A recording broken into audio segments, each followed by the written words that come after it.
தமிழால் இணைந்த அனைத்து நல் உள்ளங்களுக்கும் அன்பான வணக்கங்கள். இந்த வீடியோவில் யூடியூப் சேனல்களுக்கு கைன்மாஸ்டர் மூலமா வீடியோ எடிட் பண்ணி அப்லோட் பண்ணக்கூடிய யூடியூபர்ஸ்க்கான best 5 KineMaster video editing tips பற்றி தான் பார்க்க போகிறோம். இந்த வீடியோவில் நான் சொல்லக்கூடிய 5 விதமான வீடியோ எடிட்டிங் டிப்ஸை யூஸ் பண்ணி நீங்கள் உங்களோட யூடியூப் வீடியோஸை எடிட் பண்ணீங்க அப்படின்னா, அதுவும் முக்கியமாக நீங்கள் வாய்ஸ் ஓவர் கொடுக்குற மாதிரியான ஒரு சேனல், குக்கிங் சேனல், ட்ராவல் இல்லை மூவி எக்ஸ்பிளனேஷன் இந்த மாதிரியான சேனல் வச்சுருக்கீங்க அப்படின்னா கண்டிப்பாக இந்த 5 டிப்ஸுமே உங்களுக்கு ரொம்பவே யூஸ்ஃபுல்லா இருக்கும். சோ நீங்க இந்த வீடியோவை அப் டு எண்ட் வரையும் ஸ்கிப் பண்ணாம பாருங்க. முக்கியமா நீங்க நம்மளோட சேனலுக்கு ஃபர்ஸ்ட் டைம் வரீங்க அப்படின்னா சேனலை சப்ஸ்கிரைப் பண்ணிட்டு இந்த வீடியோவை அப் டு எண்ட் வரையும் பாருங்க. அதே மாதிரி நம்மளோட சப்ஸ்கிரைபர்ஸ் நிறைய பேர் வாட்டர்மார்க் இல்லாத கைன்மாஸ்டரோட டவுன்லோட் லிங்க் கேட்டு இருந்தீங்க.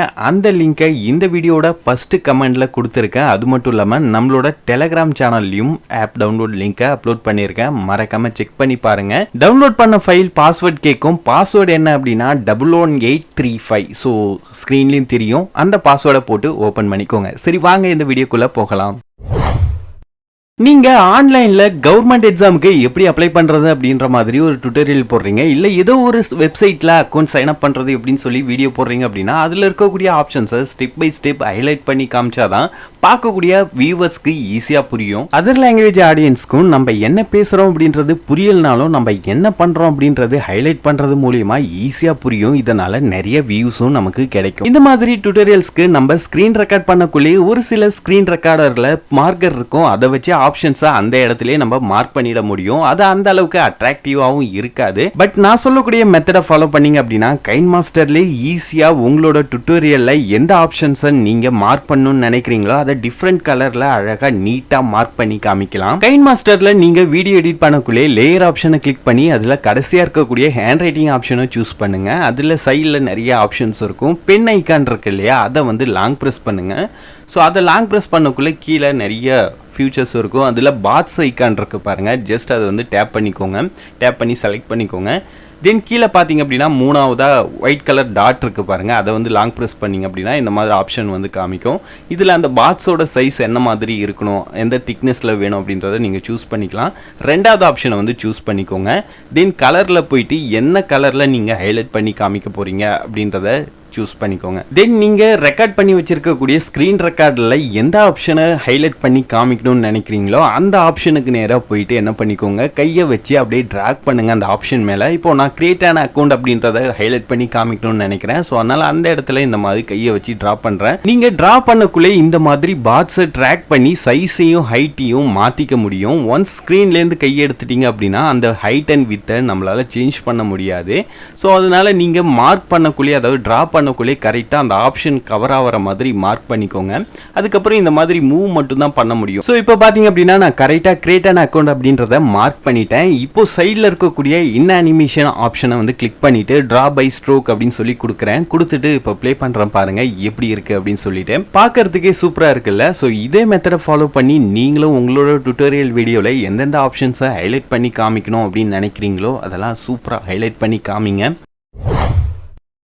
நீங்கள் ஒரு ஆப் ரிவ்யூ பண்ணுறீங்க, ஃபோட்டோ எடிட்டிங், வீடியோ எடிட்டிங் ரிலேட்டடான டுட்டோரியல் போடுறீங்க, இல்லை ஏதோ ஒரு ஆப் பற்றி பேசுகிறீங்க அப்படின்னா அந்த ஆப்பில் இருக்கக்கூடிய ஆப்ஷன்ஸ் எல்லாம் நீங்கள் டீட்டெயிலாக சொல்லக்குள்ள அதை ஜூம் பண்ணி காமிக்கிற மாதிரி நீங்கள் எடிட் பண்ண வேண்டியது இருக்கும். அப்படி எடிட் பண்ணுறதுக்கு நிறைய டைமும் தேவைப்படும். ஆனால் நான் சொல்லக்கூடிய மெத்தடை ஃபாலோ பண்ணீங்க அப்படின்னா உங்களுக்கு டைமும் சேவ் ஆகும். அதே மாதிரி எவ்வளோ குட்டியான ஆப்ஷனாக இருந்தாலும் ஈஸியாக ஹைலைட் பண்ணி பெருசாக காமிக்கலாம். கைன்மாஸ்டரில் லேயர் ஆப்ஷனை கிளிக் பண்ணி ரெண்டாவதாக இருக்கக்கூடிய எஃபெக்ட் ஆப்ஷனை சூஸ் பண்ணுங்க. அதில் மேக்னிஃபையர் அப்படின்ற எஃபெக்டை ஸ்டோர் போயிட்டு டவுன்லோட் பண்ணிக்கோங்க. நான் ஆல்ரெடி டவுன்லோட் பண்ணிட்டேன். இந்த இடத்துல இருக்கு பாருங்க. இப்படி தான் இருக்கும் மேக்னிஃபையர் அப்படின்ற எஃபெக்ட். ஜஸ்ட் அதில் இருக்கக்கூடிய ப்ளஸ் ஐக்கானை கிளிக் பண்ணி ஆட் பண்ண வேண்டியதான். ஸோ நீங்கள் ஸ்டோர்லேருந்து டவுன்லோட் பண்ணிக்கோங்க. இந்த எஃபெக்டை ஆட் பண்ணதுக்கப்புறம் அந்த எஃபெக்டோட சைஸை கார்னரில் இருக்கக்கூடிய ஏரோ மார்க்கை வச்சு அட்ஜஸ்ட் பண்ணிக்கலாம். இது சர்க்கிள் ஷேப்பில் தான் இருக்கும். எவ்வளோ பெருசு வேணுமோ அந்த அளவுக்கு நீங்கள் சைஸை இன்க்ரீஸ் பண்ணிவிட்டு எந்த ஐக்கான இல்லை எந்த ஒரு டெக்ஸ்ட்டை நீங்கள் ஹைலைட் பண்ணி பெருசாக காமிக்க போகிறீங்களோ அந்த டெக்ஸ்ட்டுக்கு மேலே ஜஸ்ட் இந்த எஃபெக்டை கொண்டு போய் வச்சா போதும், ஆட்டோமேட்டிக்காக அது ஜூம் பண்ணி காமிக்கும். ஸோ நீங்களும் உங்களோட வீடியோவில் இந்த எஃபெக்டை ட்ரை பண்ணி பாருங்கள். இப்போ நீங்க கைன்மாஸ்டர்ல நிறைய கிளிப்ஸ் ஆட் பண்ணி வீடியோ வந்து எடிட் பண்றீங்க, அதுக்கு வாய்ஸ் ஓவர்லாம் கொடுக்குறீங்க, டெக்ஸ்ட் எல்லாமே ஆட் பண்ணி வைக்கிறீங்க. இப்படி மொத்தமா ஒரு 10 நிமிஷத்துக்கு 20 நிமிஷத்துக்கு வீடியோ ரெடி பண்றீங்க அப்படின்னு வச்சுக்கலாம். ஸோ அதில் திடீர்னு ஏதோ ஒரு கிளிப்பிங் வந்து தப்பாக ஆட் பண்ணியிருக்கீங்க, இல்லை அந்த கிளிப்போட டியூரேஷனை இன்னும் கொஞ்சம் அதிகப்படுத்தணும்னு நினைக்கிறீங்க. ஸோ அப்படி பண்ணக்குள்ளே என்ன ஆகுது அப்படின்னு பார்த்தீங்கன்னா, இப்போ எக்ஸாம்பிளுக்கு எனக்கு இந்த கிளிப்பை வந்து இந்த இடத்துல இன்னும் கொஞ்சம் டியூரேஷன் அதிகமாக இருந்தால் நல்லாயிருக்கும்னு யோசிக்கிறேன். ஸோ அதனால் நான் என்ன பண்ணுறேன் அப்படின்னா, இந்த கிளிப்பை வந்து கொஞ்சம் ட்ராக் பண்ணி டியூரேஷனை எக்ஸ்டெண்ட் பண்ணுறேன். இப்படி மெயின் லேயரில் இருக்கக்கூடிய கிளிப்போட டியூரேஷனை எக்ஸ்டெண்ட் பண்ணுறது மூலியமாகவும் கம்மி பண்ணுறது மூலியமாகவும் என்ன ஆகிடுது அப்படின்னா, லேயரில் இருக்கக்கூடிய ஆடியோ ஃபைல்ஸ் டெக்ஸ்ட் எல்லாமே அஃபெக்ட் ஆகுது. இப்போ எக்ஸாம்பிளுக்கு இதை மூவ் பண்ணுறேன் பாருங்கள், இந்த ஆடியோ ஃபைலும் சேர்த்து மூவ் ஆகுது. நம்ம ஆல்ரெடி கரெக்டாக இந்த இடத்துக்கு நேராக தான் இந்த ஆடியோ வரணும் அப்படின்னு சொல்லி பேசி வச்சுருப்போம். இப்படி மூவ் பண்ணக்குள்ளே அதுவும் சேர்ந்து மூவ் ஆகுது. ஸோ இப்போ மெயின் லேயரில் இருக்கக்கூடிய இமேஜ் இல்லை வீடியோ ஃபைலை நம்ம டெலீட் பண்ணோம் அப்படின்னா லேயரில் இருக்கக்கூடிய ஃபைல்ஸும் அஃபெக்ட் ஆகும். இப்போ எக்ஸாம்பிளுக்கு இந்த கிளிப்பை நான் வந்து டெலீட் பண்ணுறேன் பாருங்கள். ஸோ டெலீட் பண்ணக்குள்ளே இந்த இடத்துக்குள்ளே இருக்கக்கூடிய ஆடியோ முன்னாடி வந்து மூவ் ஆகிடுது. ஸோ இந்த மாதிரி மூவ் ஆகக்குள்ளே நிறைய இமேஜஸ் ஃபைல்ஸ்லாம் நீங்கள் ஆட் பண்ணி வச்சுருந்தீங்க அப்படின்னா எல்லாமே கொலாப்ஸ் ஆகிடும். ஒரு வேளை ஆடியோலாம் ஆட் பண்ணி வச்சுருக்கீங்க அப்படின்னா அதை கண்டுபிடிக்கிறதுக்கே ரொம்ப நேரம் ஆகும். இந்த மாதிரி நிறைய பேர் பெரிய வீடியோ எடிட் பண்ணக்குள்ளே கஷ்டப்பட்டிருப்பீங்க. ஸோ இப்படிலாம் கஷ்டப்படாமல் நான் சொல்லக்கூடிய மெத்தடை ஸ்டார்டிங்லேருந்து வீடியோ எடிட் பண்ணக்குள்ளே ஃபாலோ பண்ணிங்க அப்படின்னா, எவ்வளோ பெரிய வீடியோவாக இருந்தாலும் அதில் திடீர்னு ஏதாவது சேஞ்சஸ் பண்ணணும் மெயின் லேயரில் அப்படின்னா ஈஸியாக பண்ணிக்க முடியும், லேயரில் எந்த சேஞ்சஸும் ஆகாமல். அது எப்படி அப்படின்னு பார்த்தீங்கன்னா, எக்ஸாம்பிளுக்கு ஒரு நோட்டீஸ் போர்டில் பேப்பரை பின் பண்ணி வைக்கிறோம் அப்படின்னா அந்த பின்னை எடுக்கிற வரையும் அந்த பேப்பர் அதே இடத்துல தான் இருக்கும். ஸோ அதே மாதிரி தான் லேயரில் இருக்கக்கூடிய ஃபைல்ஸை நம்ம பின் பண்ணி வைக்க போகிறோம். ஒன்ஸ் நம்ம வந்து டிசைட் பண்ணிட்டோம் இந்த ஆடியோ ஃபைல், இந்த டெக்ஸ்ட் ஃபைல் இந்த டியூரேஷனில் தான் வரப்போகுது, இந்த இமேஜுக்கு நேராக தான் வரப்போகுது அப்படின்னா அந்த ஃபைல்ஸ் எல்லாமே நீங்கள் எடிட் பண்ண ஸ்டார்ட் பண்ணக்குள்ளே பின் பண்ணி வச்சுருங்க. ஸோ பின் பண்ணுறது அப்படின்னா இங்கே அதாவது ஃபைல்ஸை வந்து டச் பண்ணிவிட்டு இது இந்த இடத்துல இருக்குது பாருங்கள், இந்த ஆப்ஷனை கிளிக் பண்ணிங்க அப்படின்னா அந்த ஃபைல் அதாவது லேயரில் இருக்கக்கூடிய ஃபைல் அதே இடத்துல பின் ஆகிடும். ஸோ திரும்ப நீங்கள் அன்பின் பண்ணுற வரையும் அந்த ஃபைல் நீங்கள் மெயின் லேயரில் என்ன சேஞ்சஸ் பண்ணாலும் மூவ் ஆகாமல் அதே டியூரேஷனில் இருக்கும். ஸோ இப்போ இங்கே இருக்கிற எல்லா ஆடியோ ஃபைலையும் நான் வந்து பின் பண்ணிட்டேன், ஒரே ஒரு ஆடியோ ஃபைலை மட்டும் அன்பின் பண்ணி வச்சுருக்கேன். இப்போ திரும்ப நான் என்ன பண்ணுறேன் அப்படின்னா, இங்கே இருக்கக்கூடிய வீடியோ கிளிப்பை வந்து டெலீட் பண்ணுறேன். டெலீட் பண்ணக்குள்ளே பார்த்தீங்க அப்படின்னா ஆல்ரெடி பின் பண்ணி வச்சுருக்கக்கூடிய அந்த ஆடியோ ஃபைல்ஸ் எல்லாமே அதே இடத்துல தான் இருக்குது. பின் பண்ணாத ஆடியோ மட்டும் ஃப்ரண்ட்டில் மூவ் ஆகுது. இப்போது திரும்ப நான் என்ன பண்ணுறேன் அப்படின்னா 2-3 கிளிப்ஸை வந்து டெலீட் பண்ணுறேன். அந்த லாஸ்ட்டாக பின் பண்ணாத அந்த ஆடியோ ஃபைலையும் பின் பண்ணிவிட்டு, ஸோ பின் பண்ணியாச்சு. இப்போது நான் என்ன பண்ணுறேன் அப்படின்னா இங்கே இருக்கக்கூடிய ஒரு 2-3 கிளிப்ஸை டெலீட் பண்ணுறேன் பாருங்கள். ஸோ டெலீட் பண்ணக்குள்ளே கீழே நான் எந்த இடத்துல பின் பண்ணி வச்சனோ அந்த ஆடியோ ஃபைல் அதே இடத்துல தான் இருக்குது. ஸோ இந்த மாதிரி நீங்கள் எவ்வளோ பெரிய வீடியோ எடிட் பண்ணாலும் ஒன்ஸ் டிசைட் பண்ணிட்டீங்க அப்படின்னா அந்த ஃபைல்ஸை வந்து பின் பண்ணி வச்சுருங்க. இது மூலிமா நீங்கள் நடுவில் ஏதாவது சேஞ்சஸ் பண்ணணும் மெயின் லேயரில் அப்படின்னா ஈஸியாக பண்ணிக்க முடியும். ஸோ இந்த மெத்தடை உங்களோட வீடியோவில் ட்ரை பண்ணி பாருங்கள்.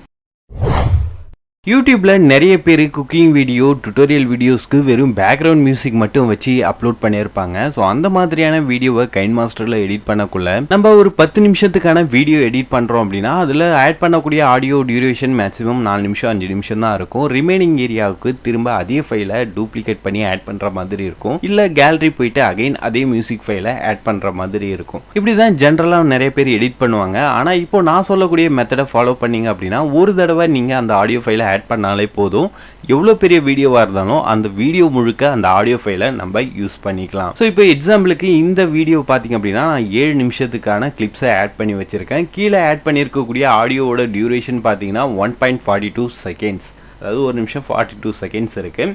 இந்த ஆடியோவை ரிமைனிங் இருக்கக்கூடிய 7 நிமிஷத்துக்கு அதாவது ஃபுல் வீடியோவுக்கு நான் எப்படி யூஸ் பண்ணுறேன் அப்படின்னு பாருங்கள். ஜஸ்ட் அந்த ஆடியோவை டச் பண்ணிவிட்டு சைடில் இருக்கக்கூடிய ஆப்ஷனில் லூப் அப்படின்றத எனேபிள் பண்ணுறேன். தென் லூப் டு எண்ட் அப்படின்றத எனேபிள் பண்ணுறேன். ஜஸ்ட் எனேபிள் பண்ண உடனே என்ன ஆகிடுது அப்படின்னு பார்த்தீங்கன்னா அந்த சிங்கிள் ஆடியோ ஃபைல் லூப் ஆகி வீடியோ எண்டு வரையும் ஆட் ஆகிடுது. ஸோ இப்போ நான் அந்த வீடியோ ஃபைல் இமேஜ் ஃபைலை வந்து நான் ட்ராக் பண்ணி இன்னும் கொஞ்சம் டியூரேஷனை எக்ஸ்டெண்ட் பண்ணுறேன். அப்போ என்ன ஆகுது அப்படின்னு பார்த்தீங்கன்னா ஆட்டோமேட்டிக்காக ஆடியோ ஃபைலோட டியூரேஷனும் எக்ஸ்டெண்ட் ஆகுது. அதே மாதிரி டியூரேஷனை கம்மி பண்ணக்குள்ள ஆடியோ ஃபைலோட டியூரேஷனும் கம்மியாகுது. ஸோ இந்த ஆப்ஷனை யூஸ் பண்ணி நீங்கள் சிம்பிளாக ஒரே ஆடியோ ஃபைலில் உங்களோட மொத்த வீடியோவுக்கும் யூஸ் பண்ணிக்க முடியும். ஸோ இனி இந்த மெத்தடை ஃபாலோ பண்ணுங்கள். ஒரு சில குக்கிங் வீடியோஸ்லையும் டுட்டோரியல் வீடியோஸ்லையும் நிறைய இடத்துல பேசியிருக்க மாட்டாங்க. பேசாத இடங்களில் பேக்ரவுண்ட் மியூசிக் போட்டு வீடியோ அப்லோட் பண்ணியிருப்பாங்க. ஸோ அந்த மாதிரி நீங்களும் ஒரு வீடியோ எடிட் பண்ணுறீங்க. ஸோ இப்போ எக்ஸாம்பிளுக்கு இந்த வீடியோவை பார்த்தீங்க அப்படின்னா நிறைய கிளிப்ஸ் இருக்குது. அது மட்டும் இல்லாமல் ஒரே ஒரு ஆடியோ ஃபைல் மட்டும்தான் இருக்குது. ஸோ இதுதான் நான் பண்ண வாய்ஸ் ஓவர் அப்படின்னு சொல்லி வச்சுக்கலாம். இப்போ நான் என்ன பண்ண போகிறேன் அப்படின்னு பார்த்தீங்கன்னா அந்த ஆடியோவுக்கு ஃப்ரண்ட்லேயும் பேக்லேயும் இன்னொரு பேக்ரவுண்ட் மியூசிக் வந்து ஆட் பண்ண போகிறேன். ஸோ அப்படி ஆட் பண்ணுறதுக்கு ஜென்ரலாக என்ன பண்ணுவோம் அப்படின்னு பார்த்தீங்கன்னா ஆடியோ ஃபைலை வந்து கேலரி போய்ட்டு சூஸ் பண்ணிப்போம். சூஸ் பண்ணிவிட்டு கரெக்டாக அந்த வாய்ஸ் ஓவர் இருக்கிற இடத்துல மட்டும் இந்த பேக்ரவுண்ட் ஆடியோவை ஸ்ப்ளிட் பண்ணி அதை திரும்ப இந்த வாய்ஸ் ஓவர் ஆடியோ முடிகிற இடத்துக்கு நேராக ப்ளேஸ் பண்ணுவோம். ஸோ இந்த மாதிரி எங்கெங்கெல்லாம் வாய்ஸ் ஓவர் ஆடியோ இருக்கோ அந்த இடத்துக்குலாம் இந்த மாதிரி ஸ்ப்ளிட் பண்ணி தான் ஜென்ரலாக நிறைய பேர் எடிட் பண்ணுவாங்க. ஸோ இந்த மாதிரி கஷ்டப்பட்டு எடிட் பண்ணாமல் கைன்மாஸ்டரில் இருக்கக்கூடிய ஆப்ஷனை யூஸ் பண்ணி ரொம்பவே சிம்பிளாக இந்த ஆடியோ ஃபைல்ஸை நம்ம எடிட் பண்ணலாம். ஸோ அது எப்படி அப்படின்னு பார்த்தீங்கன்னா இப்போ நான் ஒரு பேக்ரவுண்ட் ஆடியோ வந்து ஆட் பண்ணிட்டேன். அந்த ஆடியோவை டச் பண்ணிவிட்டு சைடில் இருக்கக்கூடிய ஆப்ஷனில் போய்ட்டு டக்கிங் அப்படின்ற ஆப்ஷனை வந்து எனேபிள் பண்ணுறேன். இந்த டக்கிங் ஆப்ஷனை எனேபிள் பண்ணுறது மூலயமா என்ன பண்ணலாம் அப்படின்னு பார்த்தீங்கன்னா ரெண்டு ஆடியோக்கான வால்யூமையும் ஒரே இடத்துல கண்ட்ரோல் பண்ண முடியும். அதாவது வாய்ஸ் ஓவர் ஆடியோ எந்தெந்த இடத்துலலாம் இருக்கோ அந்த இடத்துல மட்டும் டக்கிங் பண்ண ஆடியோவோட வால்யூம் மைல்டாக கேட்கும். மற்ற இடம் அதாவது எம்டியாக இருக்கிற இடத்துலலாம் இந்த டக்கிங் ஆடியோட வால்யூம் ஃபுல்லாக இருக்கும். ஆனால் அதுக்கு டக்கிங் ஆப்ஷனை எனேபிள் பண்ணால் மட்டும் போதாது. நீங்கள் எந்தெந்த இடத்துலலாம் இந்த மாதிரி ஆடியோ கிளிப் ஆட் பண்ணி வச்சுருக்கீங்களோ அந்த இடத்துல இருக்கக்கூடிய மீடியா கிளிப்ஸை இந்த மாதிரி ஸ்ப்ளிட் பண்ணிக்கோங்க. ஸ்ப்ளிட் பண்ணிவிட்டு சைடில் இருக்கக்கூடிய வால்யூம் பட்டனை கிளிக் பண்ணிங்க அப்படின்னா மிக்சர் அப்படின்னு சொல்லிட்டு இந்த இடத்துல ரெண்டு விதமான வால்யூம் அட்ஜஸ்ட் பண்ணுறதுக்கான ஆப்ஷன் இருக்கும். இல்லை 100 அப்படின்னு இருக்கு இல்லையா, இது வந்து இந்த பர்பிள் கலர் இருக்குது பாருங்கள். ஸோ அந்த ஆடியோவோட வால்யூம் அட்ஜஸ்ட் பண்ணுறதுக்கான ஆப்ஷன். இன்னொன்று எஃப்எக்ஸ் அப்படின்னு சொல்லி 0ல் இருக்குது பாருங்கள். ஸோ அது எதோட வால்யூம் அப்படின்னு பார்த்தீங்கன்னா டக்கிங் பண்ண ஆடியோவோட வால்யூம். இப்போ அந்த 100 அப்படின்றத வந்து 200 வந்து சேஞ்ச் பண்ணிடுங்க. அதே மாதிரி சைடில் இருக்கக்கூடிய அந்த டக்கிங் பண்ண ஆடியோவோட வால்யூமை -80 அப்படின்னு சொல்லி செட் பண்ணிடுங்க. ஸோ இந்த சாம்பிள் ஆடியோவை இப்போ நான் ப்ளே பண்ணுறேன், எப்படி இருக்குது அப்படின்னு சொல்லி கேளுங்க. தமிழால் இணைந்த அனைத்து நல் உள்ளங்களுக்கும் அன்பான வணக்கம். இந்த வீடியோவில் என்ன பார்க்க போகிறோம் அப்படின்னு பார்த்தீங்கன்னா ஸோ இப்போ இந்த ஆடியோவை நல்லா கேட்டிருப்பீங்க. இதில் அந்த டக்கிங் பண்ண அதாவது ஸ்ப்ளிட் பண்ணி வால்யூம் அட்ஜஸ்ட் பண்ண ஏரியாவில் மட்டும் பேக்ரவுண்ட் ஆடியோட வால்யூம் கம்மியாகவும் வாய்ஸ் ஓவரோட வால்யூம் அதிகமாகவும் கேட்டிருக்கோம். மற்ற இடத்துலலாம் நார்மலாக பேக்ரவுண்ட் மியூசிக் ப்ளே ஆகிருக்கும். ஸோ இதுதான் டக்கிங் அப்படின்றது. ஸோ இந்த மெத்தடை யூஸ் பண்ணி உங்களோட வீடியோலையும் நீங்கள் ஒரு 10 நிமிஷம் வீடியோவில் அங்கங்கே தான் பேசியிருக்கீங்க, நிறைய இடம் எம்டியாக இருக்குது அப்படின்ற பட்சத்தில் ஒரு பேக்ரவுண்ட் மியூசிக்கை போட்டு டக்கிங் ஆப்ஷனை எனேபிள் பண்ணி விட்டு ஜஸ்ட் அந்த மீடியா கிளிப்பை ஸ்ப்ளிட் பண்ணி அதில் வால்யூம் மட்டும் அட்ஜஸ்ட் பண்ண போகிறீங்க. இந்த ஆப்ஷன் மூலயமா நீங்கள் வீடியோவுக்கு எடிட் பண்ணுறதுக்கு எடுத்துக்கக்கூடிய டைம் கண்டிப்பாக கொஞ்சமாவது சேவ் ஆகும். ஸோ ட்ரை பண்ணி பாருங்கள். இந்த வீடியோவில் நான் சொன்ன 5 விதமான வீடியோ எடிட்டிங் டிப்ஸுமே கண்டிப்பாக உங்களுக்கு பயனுள்ளதாக இருந்திருக்கும் அப்படின்னு நான் நம்புகிறேன். அதே மாதிரி இந்த வீடியோ உங்களுக்கு பிடிச்சிருக்கும் அப்படின்னு நான் நம்புகிறேன். பிடிச்சிருந்தாலும் லைக் பண்ணுங்கள், கமெண்ட் பண்ணுங்கள், மறக்காமல் சேனலுக்கு சப்ஸ்கிரைப் பண்ணிவிட்டு இந்த வீடியோவை உங்கள் ஃப்ரெண்ட்ஸ்க்கும் ஷேர் பண்ணுங்கள். சீக்கிரமே அடுத்த வீடியோவில் நான் உங்களை சந்திக்கிறேன். நன்றி.